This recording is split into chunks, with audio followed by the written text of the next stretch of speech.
perto, assim, ela pegou e bateu na cabeça dele, assim, mas foi tanto sangue. E a gente, menorzinho, a gente só saía correndo pra rua gritando. Sim. A gente saía correndo, ai, socorro, socorro. Ia fazer o quê, meu Deus do céu? A gente saía pedir socorro. E ninguém atendia. Ninguém atendia. E assim, hoje, eu sei que era algo espiritual. Hoje a gente tem essa ciência, né? Tanto que tinha dias que minha mãe manifestava do nada.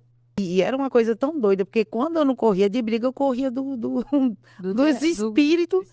Eu dizia, minha gente, essa casa é superlotação, né? Falei, não. E aí, era, né, esse clima lá. E aí eu continuei seguindo a Deus e eu fui morar na casa dessa pastora, desse outro ministério. Fiquei morando com ela mais de 1 ano. Então, foi aonde ali eu fiquei mais firme.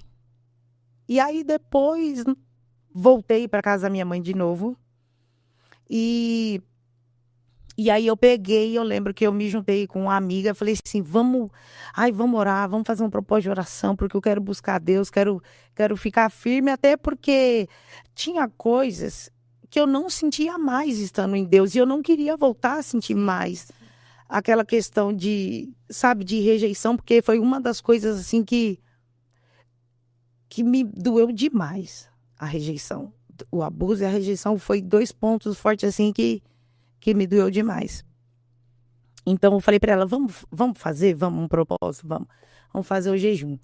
Aí marcamos. 9 horas da manhã a gente chegou na igreja.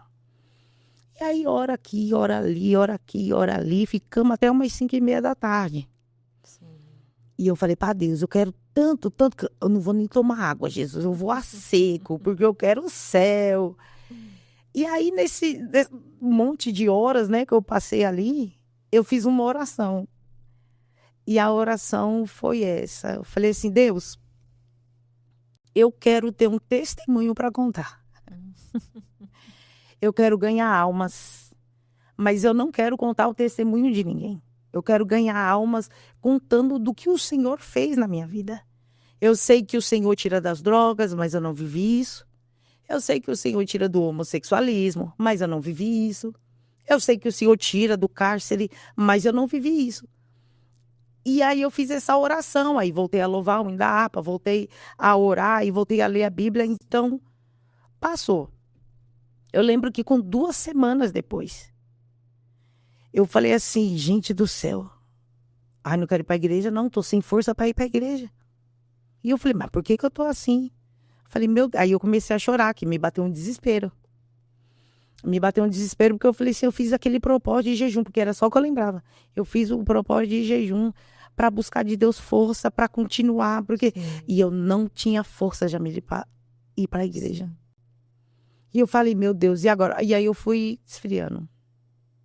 E nessa época, eu estava morando na casa de uma amiga. Aí, 21 anos nessa época já. 21 anos. Aí eu peguei, era 21. Aí eu peguei, morando com essa amiga, eu falei, eu não entendo o que aconteceu. Fui buscar a Deus e não quero mais buscar a Deus. E o que está acontecendo? E aí eu fui desanimando, aí voltei a fumar. Na rua, né? Que ninguém sabia que eu estava desviada. Meu Deus. Aí eu, né, lá, e voltei a beber, voltei a fumar. Dia mais. E aí tá bom. Aí eu peguei, desviou todo mundo. Eu, essa minha amiga, os outros meninos também, que ia, inclusive um rapaz dessa época, essa semana até, o Senhor recolheu ele, que era desse, a gente era crente junto, depois a gente desviou tudo junto. E aí eu buscava aquilo ainda, porque eu entrei para a cocaína, mas não era o que eu queria. Só que na hora que eu tava ali, aquilo me fazia bem, todo mundo ali. Só que no outro dia eu falava, eu não quero, eu quero resistir, como que resiste? E eu não tinha por onde ir, não vou para onde? Porque as pessoas que me aceitaram eram as pessoas que também faziam aquilo, né? E aí o meu sonho era aquele, casar, ter filho, ter família, mudar de vida. E essa mudança de vida que eu falo não era viver numa mansão, era viver em paz. Sabia que se eu continuasse usando droga do jeito que eu estava, eu ia morrer. Sim. Então, aí eu não dava certo com ninguém, não dava certo. Tentava de um, tentava com... não ia. Aí um dia eu lembro que eu fui para um forró lá. Meu Deus, forró, eu nem gostava de forró. Mas eu só ia porque a gente ia usar as coisas, ia beber e tudo. Quando chegou lá, eu lembro que eu passei para ir assim no banheiro, aí uma menina passou, me puxou assim para a mão, eu já tava meio para lá de Bagdá, Sim. e me agarrou. Meu Deus, eu fiquei assustada, né? Fiquei assustada, saí correndo. Eu falei, que louca, que louca. Saí correndo. Aí eu fiquei assim, lá fora. Daqui a pouco ela apareceu. Aí parece que, né, uma coisa que fica assim, ó. Sim. Tenta, tenta. Aí fica aquela guerra. Meu Deus. Aí eu falei, quer saber? Não dou certo com homem nenhum mesmo. É isso mesmo. Vou tentar. E foi aí que eu me envolvi com uma mulher. Afastada da igreja.